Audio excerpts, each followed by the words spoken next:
Madame, monsieur, bonsoir. Comme chaque semaine, place à la récap de l'actualité. Voici ce qu'il ne fallait pas rater ces 7 derniers jours.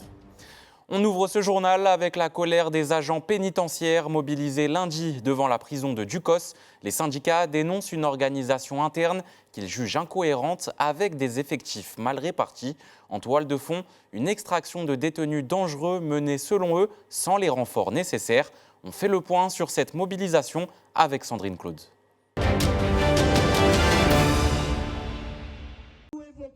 Les garanties obtenues la semaine dernière n'auront pas suffi à calmer leur colère. Ce matin, aux portes de la prison, syndicats et agents pénitentiaires de Ducos sont de nouveau mobilisés. Nous, c'est effectif ELSP qui a mentier.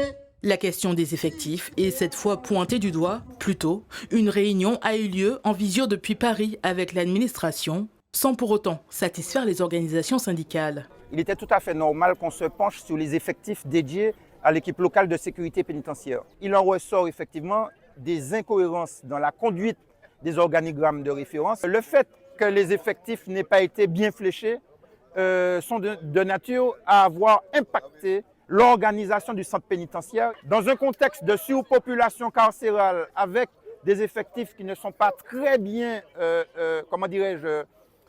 organisés, en tout cas, il est très clairement établi que l'administration, par ce fait, nous a créé un préjudice. Plus que la problématique des effectifs, c'est un mal-être général et des conditions de travail de plus en plus difficiles qui sont aujourd'hui mises en lumière. C'est une vaste blague. C'est mon nous des chiffres. Vous avez les situations visibles. Quand on va à l'extérieur, c'est une situation visible. Quand vous avez mes collègues ou quand nous-mêmes nous sommes à l'intérieur, il peut y avoir un embrasement, c'est des agressions qui sont en hausse, c'est des tensions à l'intérieur, c'est aussi des situations où nous avons moins de prise sur la population pénale et ça dégrade aussi les conditions de détention. C'est pour ça qu'on dit que ce n'est pas seulement un combat d'OS ou d'agents, c'est un combat pour que le service public pénitentiaire soit à la hauteur de ce que nous avons comme mission et que nous rendions un service honorable. Syndicats et personnel pénitentiaire entendent rester mobilisés, déterminés. Ils affirment vouloir maintenir le blocage.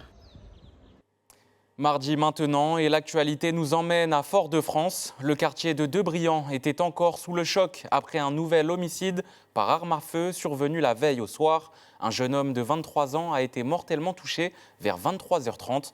Un second jeune, âgé de 20 ans, a lui aussi été blessé par les tirs. Nous nous sommes rendus sur place au lendemain de cette nuit dramatique. C'est encore une nuit où les balles résonnent sur notre île. Hier soir, à proximité de Gaudissart, aux alentours de 23h30, plusieurs coups de feu retentissent devant l'église du quartier de Debriant. Un jeune homme de 23 ans décède après plusieurs tirs en rafale. Un autre, âgé de 20 ans, est également touché et a pu être pris en charge par les secours et transporté au CHU. Selon nos informations, un 2 roues serait arrivé sur place. L'un des occupants aurait été muni d'une arme de poing, tandis que l'autre aurait utilisé un fusil d'assaut. Plusieurs riverains disent avoir été réveillés en pleine nuit par les détonations. Une habitante nous confie hors caméra. J'ai encore le bruit de la mitraillette dans les oreilles. C'est toujours une réaction de tristesse, mais aussi un peu mélangée de colère. Et après, on réagit en se demandant quoi mettre en place pour la population. Déjà, on sait qu'il y a des jeunes qui ont vu cette scène et qui sont choqués. Donc, on nous mettrons en place avec la ville une cellule de crise afin que les personnes puissent s'exprimer et avoir un sas pour parler de l'impact que cette situation a eu sur elles. Des proches des victimes sont arrivés très tôt sur les lieux du drame. Très marqués, ils ont allumé 2 bougies en hommage au jeune homme décédé. Ils nous ont également confié que leur ami tragiquement abattu était inséré dans la société, qu'il travaillait et qu'il venait passer un moment ici avec des amis. Sur place, les stigmates de la fusillade sont encore visibles. De nombreux impacts de balles ont notamment été relevés, y compris sur la façade de la crèche, située à 2 pas de la scène de crime. Nous, on a les solutions, on a aussi des parades, mais les solutions, est-ce que ceux qui dirigent sont prêts à les faire? C'est donner les moyens aux policiers et aux gendarmes en équipement et en hommes pour faire cette lutte-là, et puis donner beaucoup de moyens à la justice en hommes, en matériel, mais également en texte de loi et également en place de prison.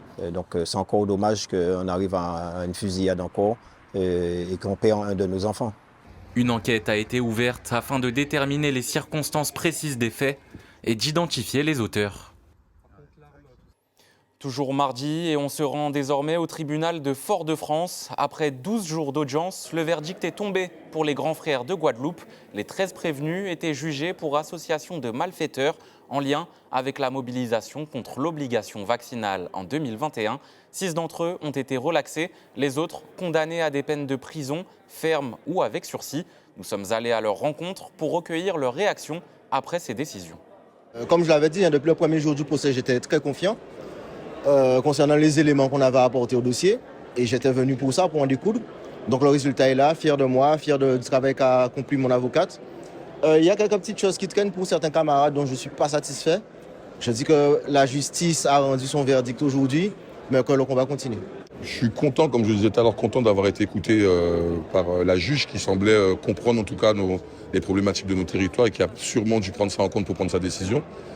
Mais c'est vrai que les 6 mois de sursis qu'on m'a donné, alors j'ai fait plus d'1 an de prison, voilà, mon casier était vierge, donc ça salit mon casier. J'ai pas trop apprécié la décision. Maintenant, je verrai avec mon avocat s'il faut qu'on fasse appel ou pas, mais voilà.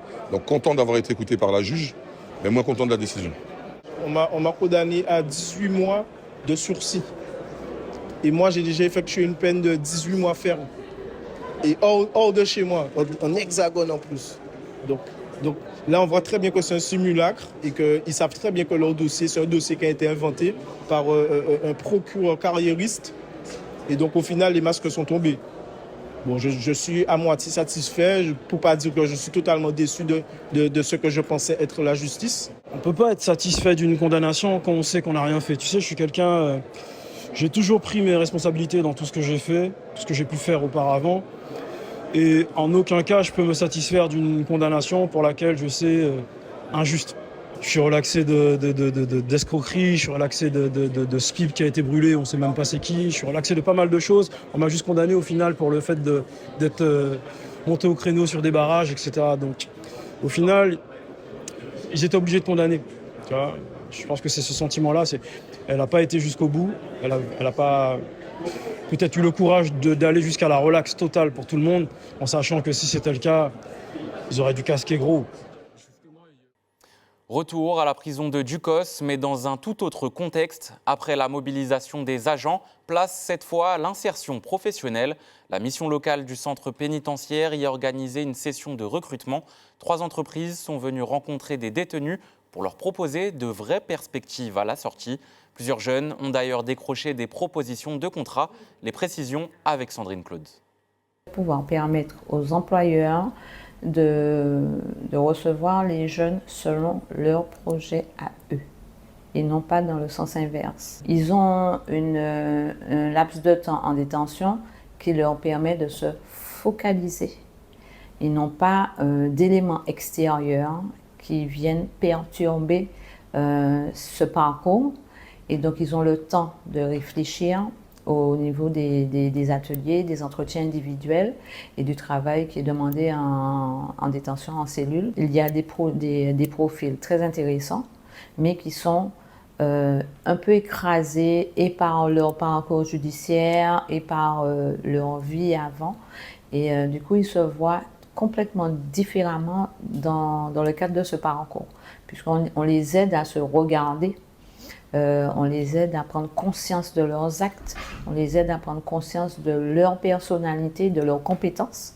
Et au bout de quelques ateliers, leur compréhension d'eux-mêmes est complètement différente. L'entreprise a son rôle à jouer dans l'intégration des jeunes détenus, puisqu'il faut préparer la sortie. Si on dit qu'il faut préparer la sortie, c'est la sortie vers quoi ? Vers les entreprises, vers les acteurs économiques locaux en priorité. Donc pour le faire, il faut bien qu'il y ait des personnes individuellement qui soient convaincues de ça. Ils ont eu des ateliers en amont qui leur a permis de se préparer. Et donc le jour J, ils étaient prêts. Ils étaient très contents, très contents. Pour eux, c'est une progression aussi, toute la partie préparation en amont. Mercredi maintenant, avec un moment de recueillement et d'émotion, les proches d'Hubert Marie-Joseph se sont réunis à la Joyau pour sa crémation. Ce 6e dan de karaté, figure respectée de la discipline en Martinique, s'est éteint la semaine dernière. Surnommé le taulier, chien karaté ou encore le salsero, il laisse l'image d'un homme exigeant, passionné et profondément humain. Ses proches ont tenu à lui rendre hommage devant notre caméra. Regardez. C'était un grand homme, il était connu par tout le monde, il était aimé par tout le monde, on l'a vu là pendant les 2 jours en fait. C'était son ADN en fait. Il mangeait karaté, il dormait karaté, il buvait karaté, tout. Donc toute notre vie c'était le karaté. Ça me fait plaisir et puis on voit que mon père c'était quelqu'un de rassembleur. Et là encore aujourd'hui on voit tous ses amis, tout le monde du karaté, sa famille. Venir lui rendre le dernier hommage. Et forcément, ça me touche profondément. Il a promu de très nombreux élèves de la ceinture noire et au-delà. Et il a permis aussi à un certain nombre de champions de gravir les marches. Beaucoup d'émotions parce que c'était aussi Hubert Marie-Joseph, arbitre de karaté, qui était reconnu pour sa sagesse, sa droiture, en dehors des tatamis comme sur les tatamis. C'était aussi mon mentor à l'arbitrage. C'est lui qui m'a donné l'opportunité de devenir arbitre. Et aujourd'hui, c'est une grande fierté d'être arrivé à ce niveau. C'est surtout grâce à lui, sur ses conseils, sa bienveillance. Et c'est un pan vraiment du karaté martiniquais qui est parti aujourd'hui. On perd vraiment quelqu'un de très important. C'est une grande perte pour le karaté martiniquais. Hubert Marie-Joseph était vraiment un illustre karatéka. Il a été cofondateur de la Ligue de karaté. Alors c'est un grand homme. C'est un grand homme que nous avons perdu là aujourd'hui. Toujours mercredi, avec des images spectaculaires venues de Grand-Rivière, la montée des eaux a impressionné sur les réseaux sociaux, mais sur place, les habitants se veulent rassurants. Le nord de l'île a été touché par une houle énergétique et de fortes pluies ces derniers jours. La Martinique était placée en vigilance orange mardi et mercredi et l'eau est montée par endroits.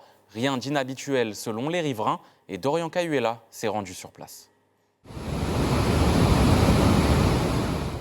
Alerte orange, forte pluie, vent soutenu, le nord et le nord Caraïbes sont particulièrement touchés. À Grand-Rivière, la commune a été secouée cette nuit. La rivière est sortie de son lit et la houle s'est intensifiée. Du côté des riverains, pas d'inquiétude. Ici, on parle surtout d'habitude et de vigilance. Nous sommes entre la mer Caraïbe et la mer Atlantique. On a toujours du vent, donc c'est pas quelque chose qu'on voit maintenant. C'est toujours comme ça qu'on est toujours ventilé. Donc nous sommes habitués avec le vent. Au contraire, il fait bon vivre avec le vent. Hier soir, il y a beaucoup plu, mais la rivière a débordé. Mais comme on a l'habitude de la voir, nous on est habitués. La rivière déborde, mais il n'y a pas eu de dégâts ni dans la rue, ni chez les personnes, comme on a entendu ce matin sur les zones. Mais c'est la rivière seulement qui a débordé, c'est tout. Voilà, la preuve, nous on est assis près de la rivière. Rien à déplorer, tout est calme, tout est comme d'habitude. Ce matin, 30 mm de pluie ont été relevés dans le nord du territoire, notamment à Grand-Rivière. Cet employé d'un restaurant situé en bord de mer témoigne de la situation. En ce qui nous concerne, ça ne nous a pas trop dérangé, puisque déjà on travaille que le midi, donc je pense que la houle a été plus le soir. Fin d'après-midi, début de soirée, nous étions déjà fermés à 7 heures, donc pour nous, il n'y a pas eu de gros problèmes, de gros dégâts. La rivière était en crue, bien en crue, mais en ce qui concerne la mer, on est habitué avec notre mer déchaînée, donc on n'a pas porté attention. Omer, lui, organise des excursions en mer. Depuis que la houle s'est levée, il a préféré suspendre son activité par mesure de précaution. J'étais obligé, quand il s'agit de la vigilance jaune, je préviens à mes clients que je ne peux pas les transporter. Alors c'est vrai que ça fait un impact sur mon activité, sur l'économie de la commune. Et c'est vrai que Grand-Rivière, en ce moment, c'est une ville qui est très prisée par la randonnée, les visites en mer, tout ceci, cela, et les restaurateurs, toute cette partie de tourisme prennent un coup par rapport à tout ça. Les services techniques de la ville ont pris leur disposition dès ce matin, principalement à titre préventif. Au niveau de Grand-Rivière, notamment sur la route, la RD10 entre Grand-Rivière et Macouba, effectivement des branches un petit peu sur la route. Il y a aussi effectivement des petites chutes de pierre, mais par rapport aux pollutions, rien d'alarmant. Mesure de prévention, nous établissons un arrêté municipal qui interdit provisoirement la baignade dans la grande rivière. La vigilance reste donc de mise dans le nord du territoire en attendant une amélioration des conditions météorologiques dans les prochaines heures.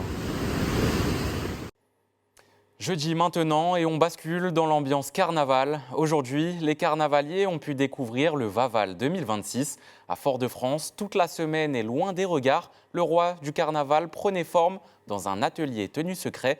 Autour de lui, des petites mains dévouées pour le terminer dans les temps. La caméra de Sandrine Claude s'est glissée dans les coulisses de cette création.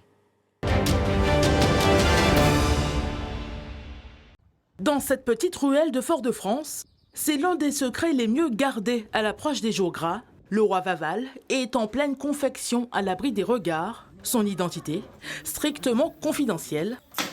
Face à notre caméra, il accepte de se dévoiler, mais seulement centimètre par centimètre. Une structure métallique, beaucoup de carton, du papier, mais aussi de mystérieuses bandes et des cercles qui ne nous laissent pas pour autant deviner son thème. Un mystère bien entretenu par son concepteur. La première des choses, c'est de trouver l'idée qui est la plus intéressante, la plus réalisable, facilement réalisable.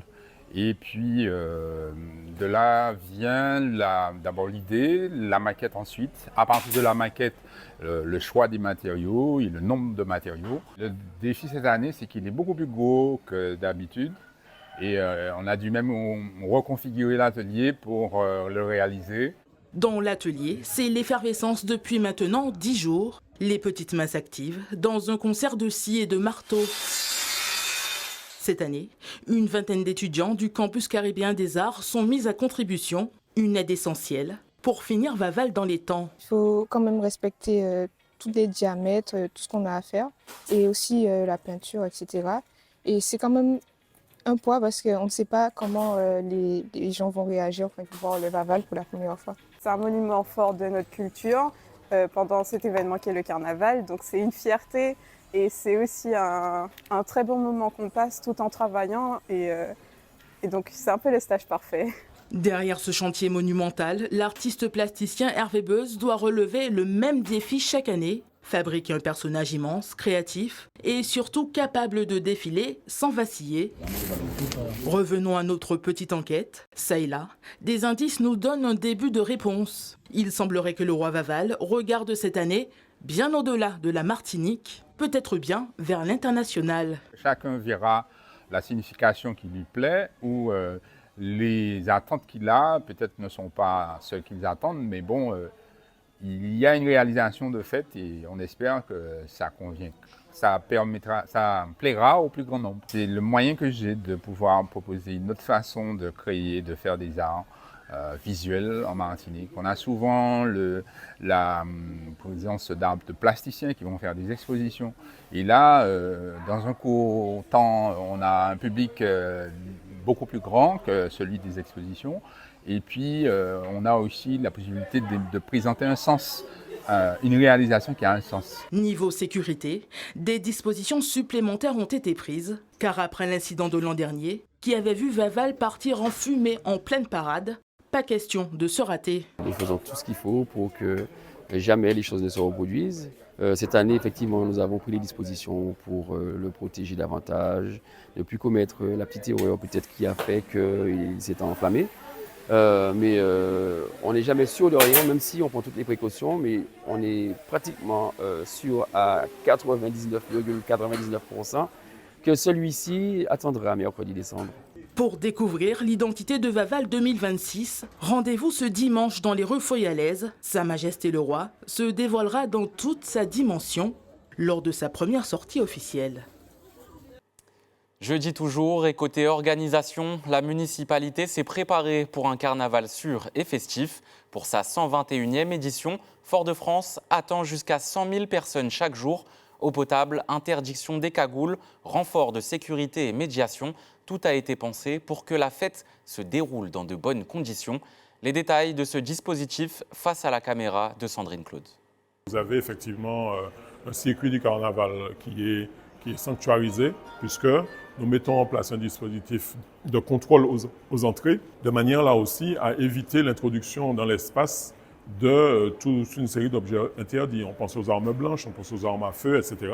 Et vous avez évidemment une présence renforcée à la fois des agents de sécurité, des agents de médiation, mais également des forces de sécurité pour veiller au grain. Je rappelle que l'ensemble du centre-ville est sous surveillance vidéoprotection, et donc ça nous donne des outils supplémentaires pour être réactifs et pour identifier donc les problématiques. Nous reconduisons donc un dispositif qui est en place depuis plusieurs années, puisque Martinique Transport a à la fois le réseau Mosaïque, les bus qui desservent les quartiers, mais également nous mettons en place des navettes à partir de parkings périphériques, donc partenariat avec donc, les centres commerciaux périphériques, et puis bien sûr l'utilisation des BHNS, puisque les spectateurs et carnavaliers pourront très facilement se garer à Carré et à Maro et venir en BHNS jusqu'au niveau de l'entrée du port pour participer tranquillement aux manifestations.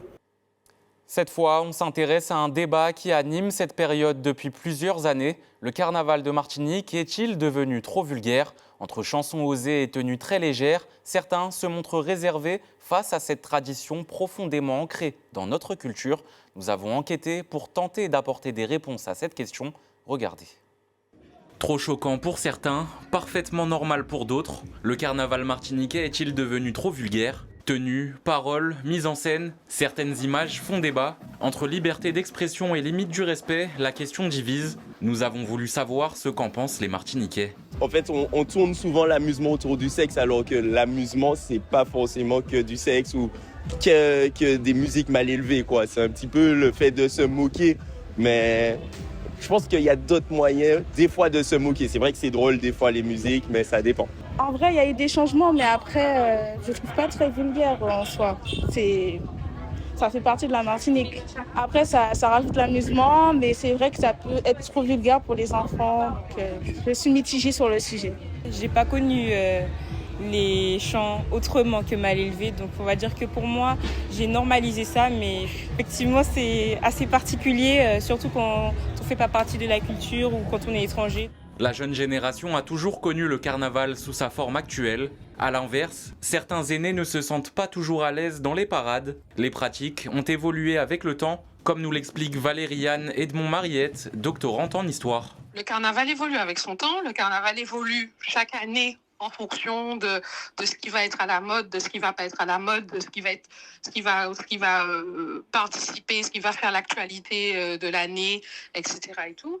Et donc aujourd'hui, ce qu'on peut voir à travers les tenues, à travers les chansons, effectivement, on parle de manière plus crue, il y a de plus en plus de jurons, les tenues sont de plus en plus légères ou quasi inexistantes pour certains. Mais encore une fois, c'est un peu quand même le principe du carnaval.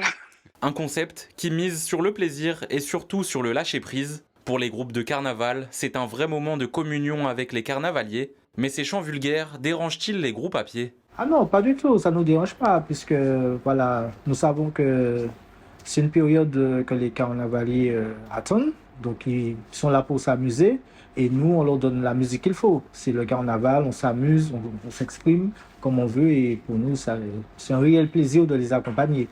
Au final, chacun vit et apprécie le carnaval à sa manière. Une liberté d'expression qui fait aussi la richesse de ce carnaval martiniquais, unique au monde. Vendredi maintenant, et restons dans l'ambiance carnaval pour cette édition. Le parcours des carnavaliers à Fort-de-France pourrait devenir plus simple grâce au Pass Carnaval 2026. Connecté, fluide et sécurisé, ce bracelet permettra de régler ses achats facilement chez près de 30 commerçants partenaires. Notre rédaction vous explique comment tout ça fonctionne.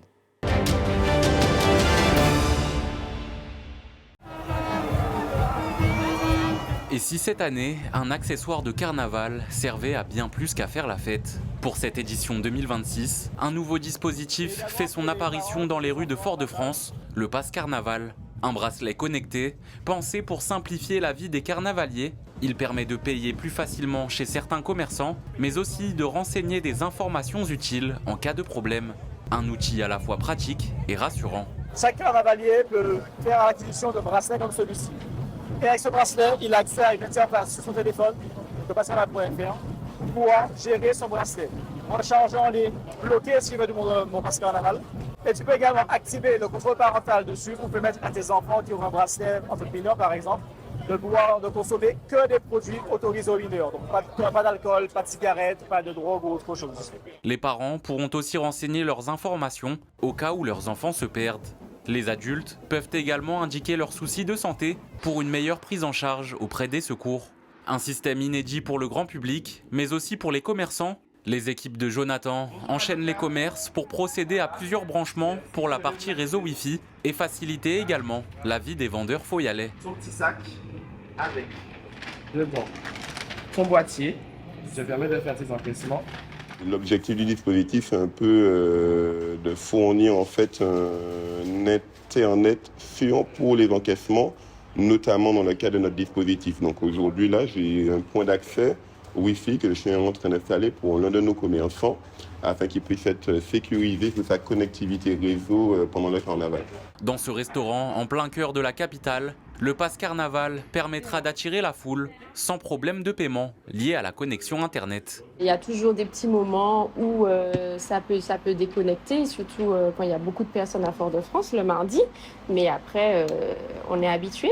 Mais là, on espère qu'on n'aura pas du tout ce genre d'événement.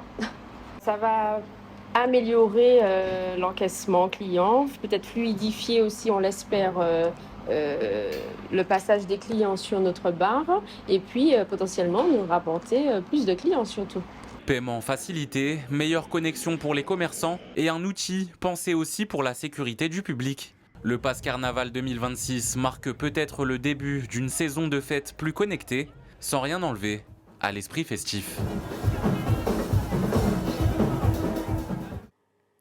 C'est un moyen pour briller lors des parades, teintures, dessins, coiffures originales. Les coiffeurs sont pris d'assaut et l'imagination est au rendez-vous. Alors quelle est la tendance cette année? Louis Sabas a enquêté pour nous. Eh ben c'est bon, tu peux me suivre? Ok. Nickel. C'est l'heure pour Joe de découvrir sa nouvelle coloration. Un blond clair, spécial carnaval. Une pratique avec laquelle il renoue après 7 ans sans originalité carnavalesque. J'ai coupé mes cheveux il n'y a pas longtemps. J'ai coupé tous mes cheveux d'il y a 3 ans de cheveux. Donc, cette année, je change, quoi. J'ai plusieurs soirées, je vais être totalement dans le thème. Et puis, je vais être authentique, original, je vais te changer, quoi. Je vais me démarquer. De la couleur au motif, son projet capillaire est mûrement réfléchi, allant même jusqu'à présenter un patron que son coiffeur Marc doit reproduire. Cette année, la Saint-Valentin, c'est la fête de l'amour, ça tombe le samedi, donc je me suis mis un peu dans le thème. C'est pour ça que j'ai choisi de faire des cœurs. Chaque année, le coiffeur doit répondre tant bien que mal aux exigences des carnavaliers. Non, ça va être plutôt au niveau des dessins, les couleurs préférées. On va essayer de rester sur ce que le client il aime. Sauf si, bien sûr, il nous dit de nous lâcher et de balancer des couleurs, mais on va toujours consulter le client, même si le but, c'est de sublimer une coupe. Dans cet autre salon, pas de coiffure spéciale carnaval ce matin. Une pratique qui se perdrait depuis quelques années, selon le gérant. Au niveau de mes salons, j'ai constaté depuis 3 ou 4 ans qu'il y a une baisse de ces prestations, en tout cas par rapport à la période de carnaval. Les clients nous confient souvent que c'est par rapport au budget qu'ils ont pour le carnaval, donc ils participent à beaucoup de soirées, d'événements, et du coup ils nous expliquent qu'ils ont un budget limité du coup pour faire toutes les soirées, les dépenses pour le carnaval. Donc du coup ils préfèrent carrément se couper les cheveux propres et ne pas avoir de budget du coup pour les coiffures, carnaval, couleurs, etc. Avec ou sans coiffure spéciale, les carnavaliers comme Joe semblent motivés et prêts à courir le carnaval, édition 2026. C'est la fin de cette édition. Merci à vous de nous avoir suivis. Pour revivre tous nos reportages et suivre l'actualité, rendez-vous sur nos réseaux sociaux et notre chaîne YouTube ATV97. Toutes nos équipes vous souhaitent un excellent carnaval, tout en sécurité.